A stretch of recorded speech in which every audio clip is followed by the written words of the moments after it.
Masters, అందరికీ నమస్కారము. మనము ధ్యాన మహాశాస్త్రం గురించి తెలుసుకుంటున్నాం కదా. ఈరోజు మరికొద్దిగా తెలుసుకుందాం. ముందుగా బ్రహ్మర్షి పితామహ దంపతులకు నమస్సుమాంజలులు.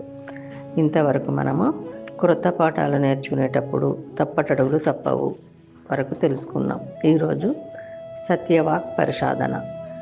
వాక్కులు అనేవి 3 రకాలుగా ఉంటాయి: అశుభవాక్కులు, శుభవాక్కులు, సత్యవాక్కులు. వాక్కులు అంటే మన నోటిలో నుంచి వచ్చే మాటలే.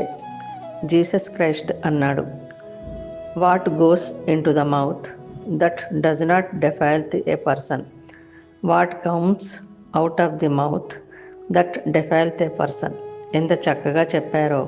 సహస్రార స్థితిలో ఉన్న ఆ గ్రాండ్ మాస్టర్ అంటే మానవుడి నోట్లోకి ఏం వెళ్తుందో అది మానవుణ్ణి మలినపరచదు. మానవుని నోట్లో నుంచి ఏం బయటకు వస్తాయో అవే మానవుణ్ణి మలినపరుస్తాయి. మానవుడి నోట్ల నుంచి ఏదొస్తుంది? వాక్కులు వస్తాయి. ఈ వాక్కులు అశుభవాక్కులు అని, శుభవాక్కులు అని, సత్యవాక్కులు అని 3 రకాలు. మూలాధార, స్వాదిష్టాన, మణిపూరకలో ఉండేవారంతా అశుభవాక్కులనే పలుకుతూ ఉంటారు. ఆజ్ఞ, సహస్రారలో ఉండేవాళ్ళ నుంచి, వారి నోట్ల నుంచి అశుభవాక్కులు, శుభవాక్కులు రావు. ఎప్పుడు సత్యవాక్కులే వస్తాయి. కనుకనే శ్రీకృష్ణుడు శుభాశుభ పరిత్యాగి అన్నాడు. శుభం వద్దు, అశుభం వద్దు, ఈ రెండింటినీ పరిత్యజించండి. అశుభం అనేది ఇనుప సంఖ్యలైతే శుభం అనేది బంగారు సంఖ్యలు. కానీ మొత్తానికే సంఖ్యలే. ఎవరు ఇంకొకరికి మంచి చేస్తాను అనుకుంటాడో, మంచి చేయడానికి ప్రయత్నిస్తాడో వాడు అసత్యంలో జీవిస్తున్నాడు. ఎందుకంటే ఎవ్వరూ ఇంకొకరికి మంచి చేయలేరు. ఎవరి కర్మను వాళ్ళు అనుభవిస్తారు. ఒకడు ఇంకొకరికి చెడుపు చేయడం కానీ మంచి చేయడం కానీ రెండూ అసంభవం.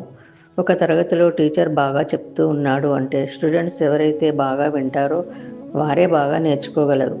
ఎవరైతే వినరో వాళ్ళు నేర్చుకోలేరు. టీచర్ ఎంత గొప్పవాడైనా సరే కనుక టీచర్ వల్ల ఎవరూ నేర్చుకోరు. వారి వారి శ్రద్ధ భక్తుల వల్ల, గురి వల్ల ఎవరికి వారు నేర్చుకుంటారు.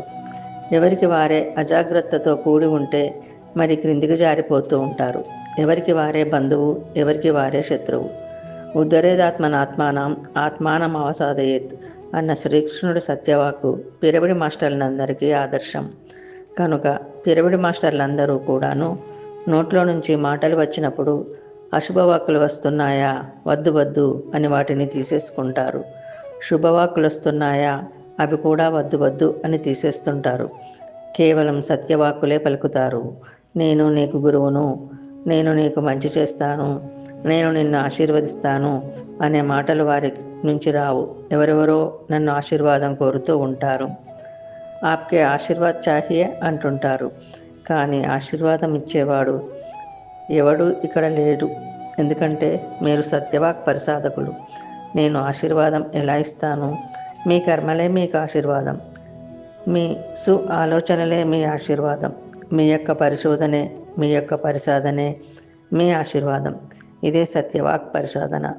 ఓకే మాస్టర్స్, ఈరోజు ఇంతటితో ముగించుకుందాం. తిరిగి రేపు మరికొద్దిగా తెలుసుకుందాం. అందరికీ ధన్యవాదాలు. బ్రహ్మర్షి పితామహకు నమస్కారములు. మనమందరము ధ్యానము, స్వాధ్యాయము, సజ్జన సాంగత్యము, శాకాహారము పాటిద్దాం, స్ప్రెడ్ చేద్దాం.